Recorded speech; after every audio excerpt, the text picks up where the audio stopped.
producer and my director would have just seen me sing because that was supposed to be my intro. That's how I wanted to start. But they took the opportunity, so maybe some other time.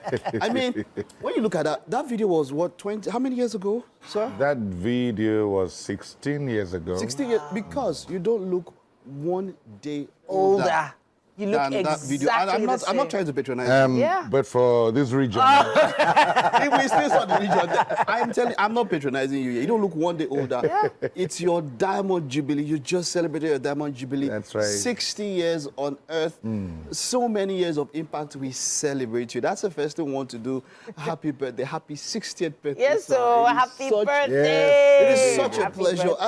You know, well, I'm lost for words. I would just want to sing and celebrate you. But you see, that song defined an era for a lot of us, you know.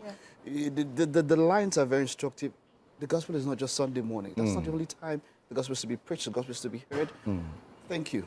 Thank you for such a remarkable piece.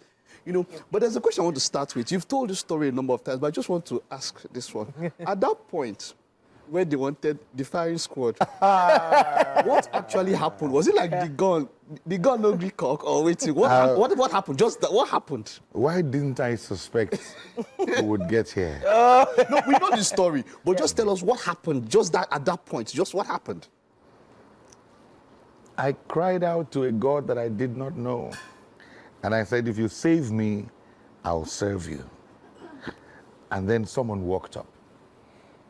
A more senior officer just walked up to ask me the same questions that the ad hoc committee had asked me several times before I gave the same answer. But this time, miraculously, instead of saying fire, he said, hold your fire. Wow. Wow. I never thought I was going to be talking about this again. He said, hold your fire, and that was it. That was it. That was it. Wow. That was Powerful. Powerful. Wow. You have so many powerful stories. I want to. You do. Those are the kind of stories that might bring tears to your eyes again, and I don't want you crying here on screen. But Because for me, I read Ceasefire. You know, that book you wrote, I don't know, but it was very instrumental. We've seen you at different points. You've had so much impact. But let me see, what is the most, as it stands, what is the most, what is the thing in your years of impact? What is that thing that, the most important thing, the most important lesson you've learned, or the most important thing that you felt has impacted you so much, as much as you've given to people? What is that thing that is most important to you? You run a risk talking to me on a show that doesn't have such a long time because I'm a storyteller. As you spoke just now about ceasefire, something stood out for me. Yes, I was traveling to Abuja, 2 hours to Abuja. I stopped at Lokoja, and then a young man walked up to me to say, you're going to Abuja? And I said, yes, I'm traveling to Abuja. And then he said, don't go. wow. And I said, why? We're on a journey. He said, don't go, please don't go. And then he said, you're Buchi? I said, yes. Then he said, just like you said, I read your book, Ceasefire. And I was there in the University of Port Harcourt when you gave out the books free of charge during your Ceasefire concert. Don't go.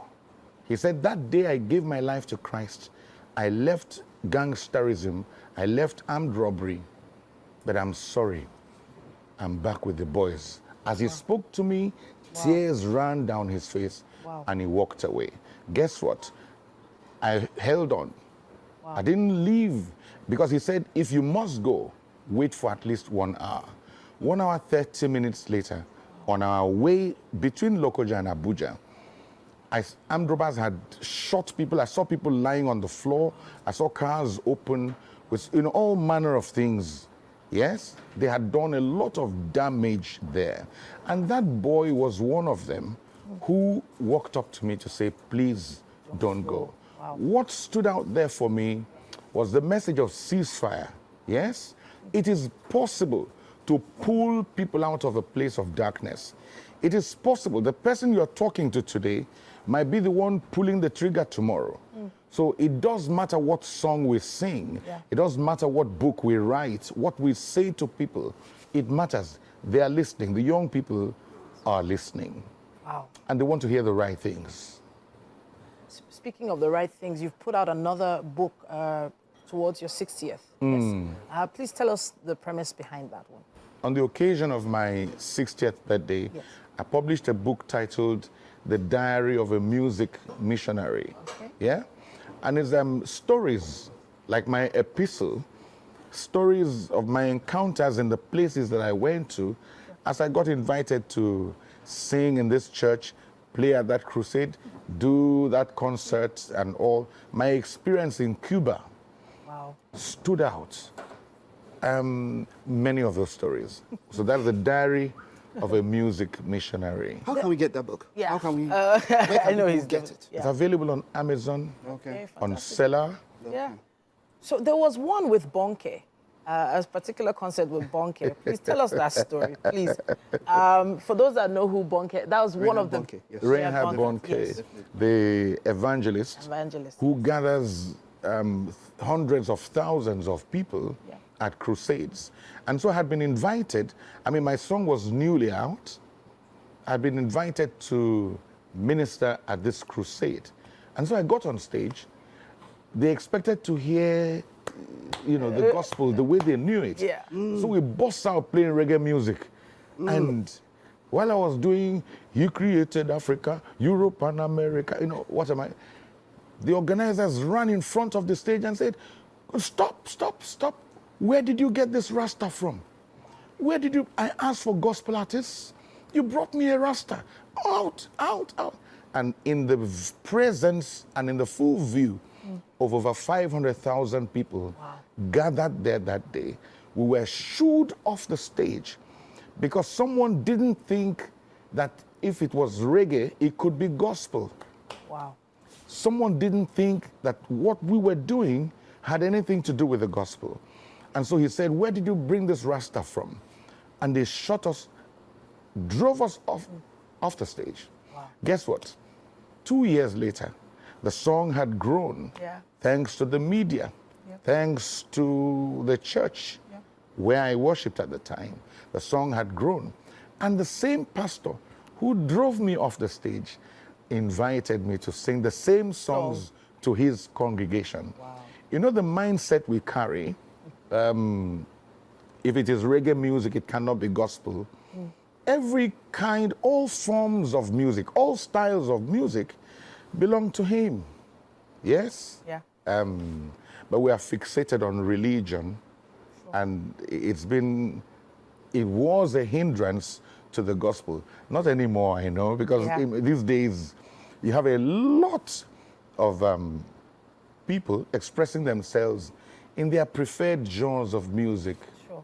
Just a genre, just a style, as well as It's just what a is style. Exactly. Just a style. And now, of course, the music industry, the gospel music industry, has evolved in leaps and bounds since when you started. Absolutely. And now, so gospel music was only being heard even on radios on Sundays. But everything has changed now. With streaming platforms, you can have gospel music straight into your home, straight onto your phones. You're not worried about piracy as much anymore.